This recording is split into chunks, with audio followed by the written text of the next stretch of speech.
You wake up to the sound of your alarm, resolve intact. Today you tell yourself you will remain calm.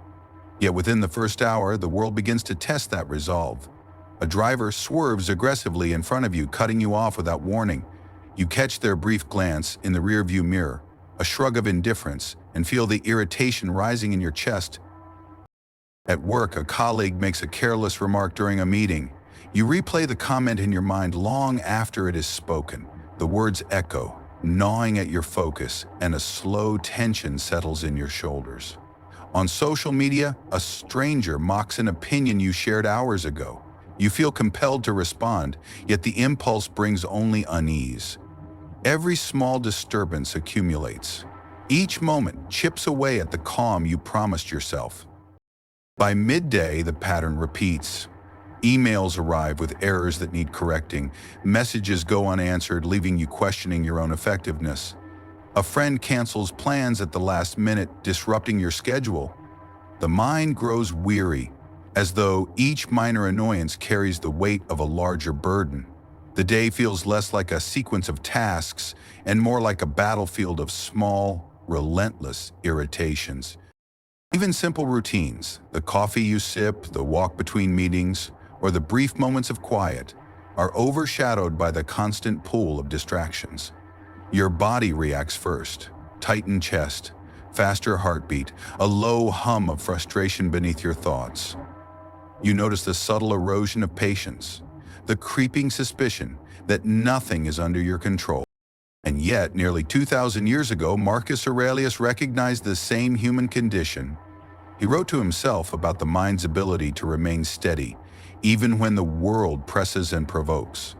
You have power over your mind, not outside events, he reminded.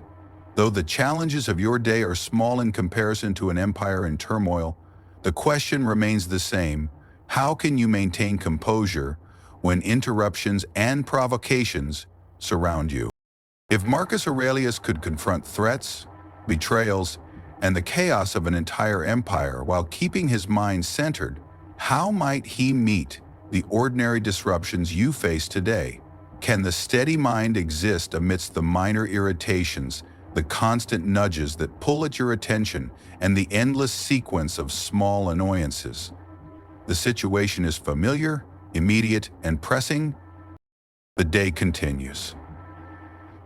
Each text, each glance, each careless act carries its own weight. And the question lingers, quiet but insistent. What would Marcus Aurelius do in the face of these everyday disturbances? When life strikes us with difficulty, our first instinct is often wrong. The reaction is swift, almost automatic. We lash out at the driver who cuts us off. We argue back against a colleague's careless remark. We curse the traffic lights as if they had a mind of their own. A stranger's insult online leaves us replaying words long after they were typed. In each case, we respond as though the world itself has pressed a hand into our chest and forced us to react. The belief is simple. Events disturb us. That is how it feels in the moment. Something happens and immediately our calm is broken. The sequence appears seamless, as if cause and effect were bound tightly together. The insult comes and anger follows. The delay occurs and frustration rises. The loss is felt and despair takes its place.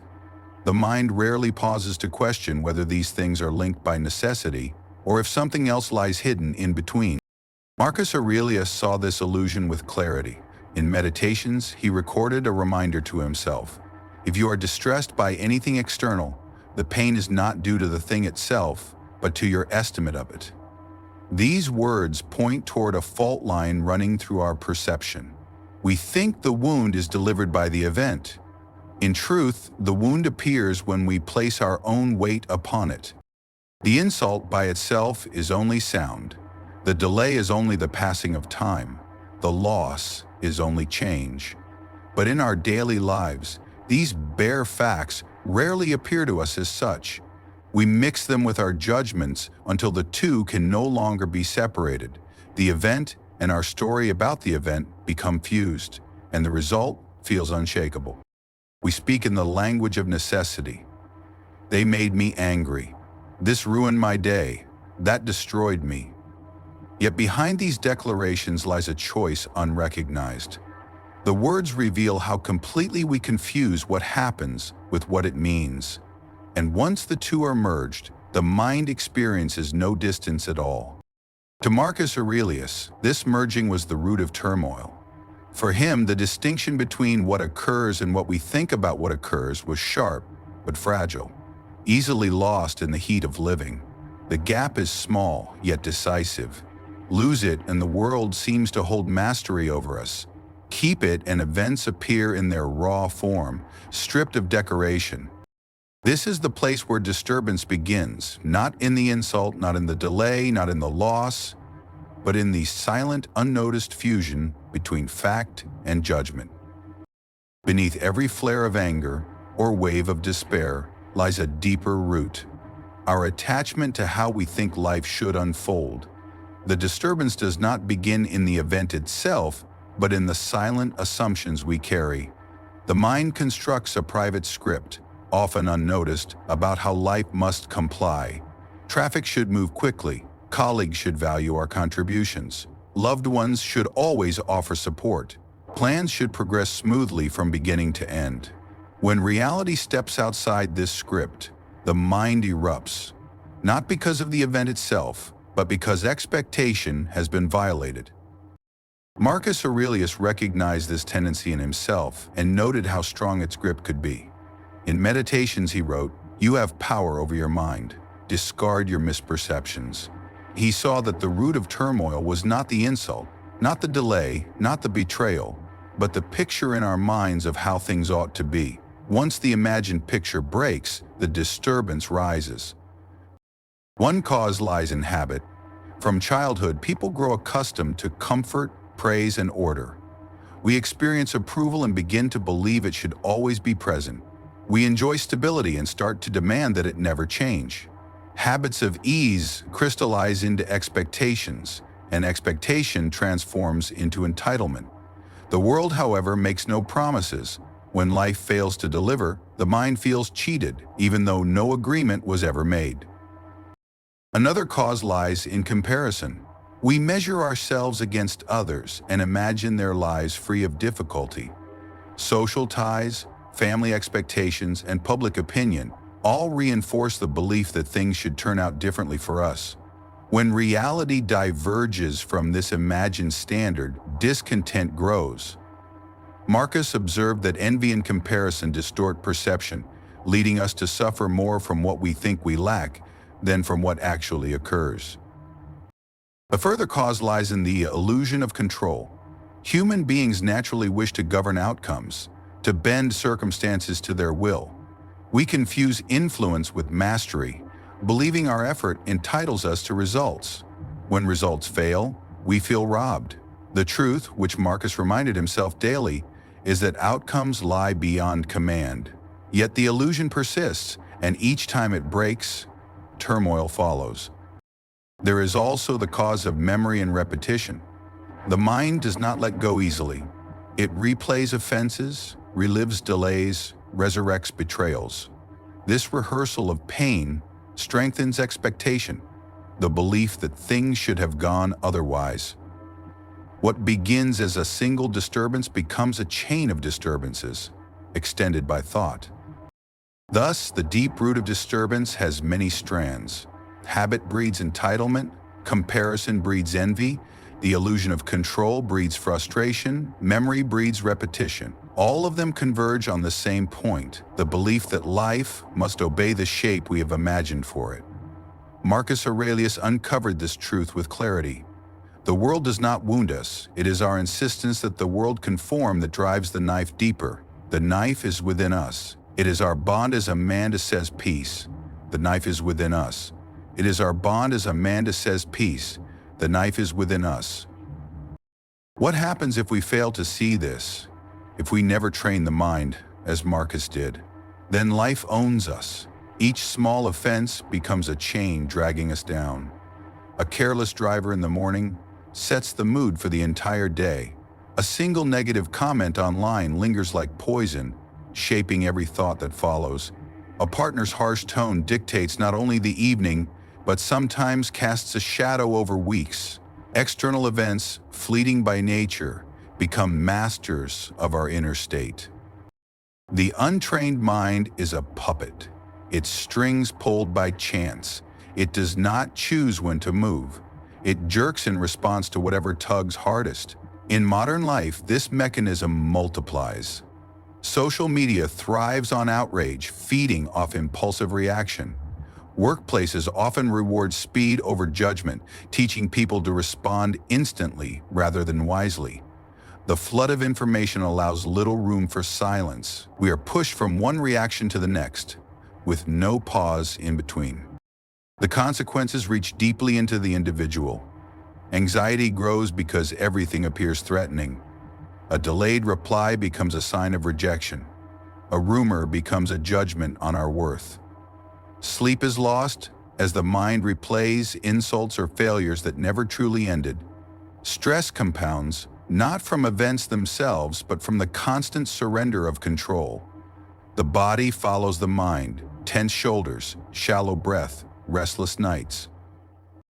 Relationships weaken under the same pressure.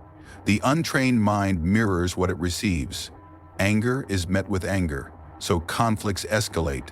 Disappointment is met with coldness, so distance forms. Distrust becomes the lens through which every word is heard. In time, bonds fracture, not because of great betrayals, but because of countless small reactions left unchecked. Work too becomes distorted. Focus is scattered because the latest distraction demands attention. Criticism wounds deeply, so creativity withers. Praise becomes addictive, so integrity bends to please others. Projects suffer, not for lack of skill, but for lack of steadiness. The external world sets the pace, and the worker follows, exhausted. On a broader level, society reflects the same untrained mechanism. Outrage spreads faster than truth. Rumor outweighs fact. Entire groups move like crowds in a storm, tossed by fear, anger, or suspicion. When minds remain unexamined, collective judgment becomes collective slavery. Marcus Aurelius lived in chaos, wars, plagues, betrayal, but he knew the greater danger was internal. Without discipline, he wrote, the soul is enslaved. To neglect the mind is to allow every small event to dictate the climate within. The insult, the delay, the misfortune, each pulls the string and the puppet obeys. The mechanism of disturbance is simple but devastating. Event, misjudgment, reaction, consequence. Left unchecked, it spreads through every corner of life. Until that chain is understood, the cost will always be the same. Anxiety without end, relationships without trust, work without peace, and a life ruled by forces that never belong to us. Consider modern situations where the sense of being disturbed presses constantly. You are in the middle of focused work, finally settling into a rhythm, when a phone rings loudly nearby. The concentration you built collapses instantly. The mind does not simply notice the sound, it declares that your effort has been stolen. Minutes later, the task still sits unfinished, but what dominates is resentment toward the interruption. At home, peace is fragile. You are resting after a long day when a neighbor begins drilling into the wall. The sound echoes through every corner of your space. You try to ignore it, but the steady rhythm of the noise seems to grow louder with each strike. The mind insists, this should not be happening now. A quiet evening becomes a battle against irritation. Technology amplifies the pattern. You sit down to read, but notifications pull at your attention again and again. Messages from work arrive late at night. Advertisements pop up in the middle of what you are doing. The interruptions are small, yet their repetition fractures any sense of calm. The thought is not simply that a message appeared, but that your time was violated. In public, the disturbances are constant. You stand in line at a store, moving slowly forward, when someone cuts ahead without acknowledgement. The delay is minor, yet the sense of being disrespected floods the mind. The body tenses, the heart races, and the thought repeats, this is unfair. The line still moves, but now every second carries weight it would not otherwise have. On the road, the same mechanism unfolds. You drive at a steady pace when another car swerves into your lane without signaling. No harm is done, but the intrusion lingers. The journey, meant to be routine, is colored by indignation. The offense may last seconds, but the agitation often continues long after the driver has disappeared. In conversations, interruptions strike just as forcefully. You begin to speak only to be cut off midway. Your words vanish beneath another voice. The mind reacts sharply. I was not heard. I was dismissed. Even if the conversation continues, the focus is gone, replaced by simmering irritation at the lack of space. Even leisure is not free of intrusion. You sit in a park seeking quiet, but music blares from a nearby speaker. The breeze, the sun, the open air remain, yet the mind fixates on the disturbance. What could have been a simple moment of rest turns into agitation about noise you did not choose. Each of these situations reveals the same thread, the experience of being interrupted, invaded, or pushed aside. The event itself is ordinary, often small, yet the reaction magnifies it. The phone, the drill, the notification, the driver, the voice, the speaker, all become symbols of violated expectation. The modern world, filled with constant contact and noise, ensures these disturbances never cease. The pattern is not rare. It is daily, and without vigilance, it becomes the very climate of the mind. From these reflections emerge 10 Stoic principles, tools Marcus sharpened through daily discipline. They are not theories, but reminders written to himself, meant to hold the mind steady when the world pressed against him. First, control the controllable. Marcus saw that only his judgments and actions belonged to him. Everything else, reputation, wealth, health, even the loyalty of friends, lay in the hands of fortune. To mistake external things as one's own was to guarantee disturbance. To confine responsibility to thought and deed was to stand firm. The simplicity of this principle hides its difficulty. The pull of externals is strong, yet the Stoic path begins here.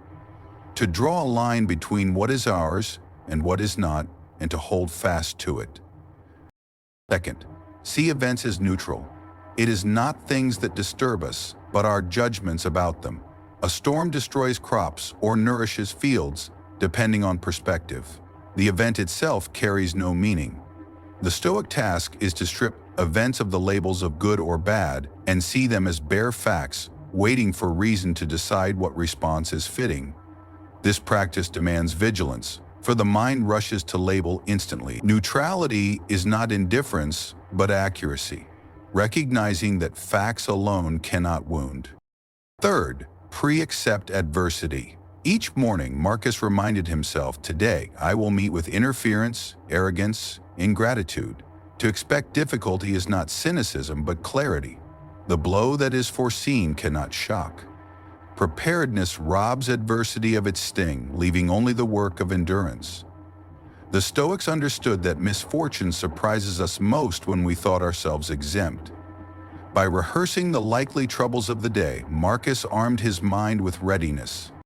Fourth, detach from praise and blame.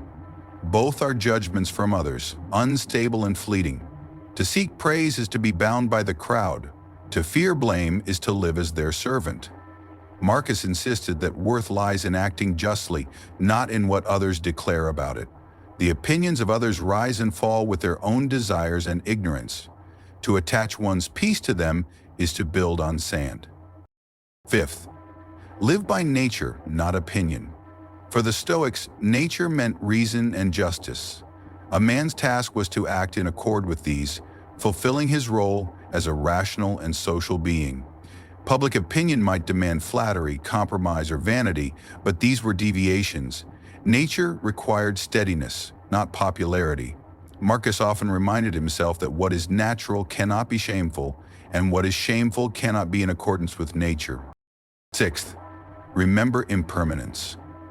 Marcus often reflected on how quickly all things pass. power, anger, wealth, even life itself. To hold this truth is to see that what disturbs us now will soon fade. Memory of impermanence makes present trials smaller and strips them of false weight. What seems eternal is already vanishing. For Marcus, impermanence was not a source of despair but of perspective. What is brief cannot dominate unless we allow it. Seventh, practice voluntary discomfort. By training in small hardships, the mind learns not to fear greater ones. To skip luxury, to endure cold, to eat modestly. These acts remind us that life can be lived without excess. Fear weakens when difficulty is no longer unfamiliar. Marcus understood that fortune may remove comfort at any time. By practicing loss, he prepared himself not to collapse when loss arrived uninvited. Eighth, pause before reaction. The instant impulse is slavery. The pause is freedom. A harsh word answered immediately multiplies conflict. A harsh word considered can be dismissed. Between event and response lies a narrow space, and in that space rests sovereignty of the mind.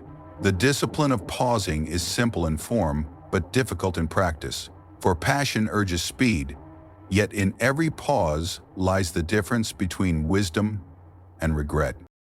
Ninth, refrain disturbance. The question is simple. Will this matter in a week, a year, a lifetime? Most irritations dissolve when measured against time. Perspective reduces weight, showing what seemed immense to be small and temporary. For Marcus, the horizon of time was always before him. He often reminded himself of the shortness of life, not to diminish action, but to free it from trivial concern. Finally, anchor in inner strength, Marcus wrote. The mind adapts and converts to its own purposes the obstacle to our acting. Difficulty can be transformed into use. What hinders becomes material for virtue. The obstacle itself becomes the path. This principle is the culmination of the others. By controlling judgment, seeing events clearly, accepting hardship, and remembering impermanence, the mind learns not merely to endure obstacles, but to use them. For Marcus Aurelius, these 10 principles were not abstractions. They were the armor of a man surrounded by turmoil. To him, philosophy was survival, and these reminders were the shields and weapons he carried into each day. How then do we bring these principles into our modern day? The answer is not through grand theories, but through steady, daily exercises. Philosophy becomes real only when it enters the rhythm of ordinary life. Marcus Aurelius did not write in meditations to display knowledge, but to rehearse the practices that kept his mind unshaken. The same can be done today. Morning premeditation. Begin the day as Marcus did. Remind yourself that you will meet rudeness, delay, and ingratitude. If they appear, they are no surprise. If they do not, the day is lighter than expected. This exercise adjusts expectations so that difficulty does not strike as betrayal, but arrives already accounted for. Example: you prepare for a commute knowing traffic will be slow and drivers impatient. When it happens, you meet it with readiness, not outrage. And when, by chance, the drive is smooth, gratitude feels sharper because you had braced for worse. This habit teaches the mind not to assume ease as the default condition of life. Pause practice. When provoked, train to pause for a single breath before responding. In that pause, judgment is examined. Marcus often reminded himself that events cannot disturb us without consent. The pause is the moment where consent is either given or withheld. Example: a colleague interrupts you in a meeting. Instead of snapping back, you take a breath, finish listening, and answer with calm words. The situation ends without escalation. Over time, these pauses accumulate, transforming what once felt like reflexive reactions into deliberate responses. The pause is a subtle but powerful assertion of sovereignty. Journal reflection. Each evening, note when you allowed externals to disturb you. Write as Marcus did, not to impress, but to correct your own mind. The page becomes a mirror, revealing where you surrendered sovereignty. Example, at night you write down how an email from a client consumed your thoughts for hours. Seeing it in writing, you realize the email had no lasting power except what you gave it. This act of review is not self-punishment, but calibration, a way of tightening the discipline of judgment. Day by day, the record shows progress. Fewer disturbances admitted, more stability preserved. Voluntary discomfort. Skip a luxury, endure a minor hardship, practice going without. By choosing small difficulties, you train yourself to see that life continues without the things you cling to. Example, you take a cold shower in the morning or walk instead of driving when convenient. Later, when genuine discomfort arrives, a canceled plan, a broken appliance, you are less shaken because hardship is no longer foreign. Marcus insisted that fortune cannot surprise the one who has practiced loss in advance.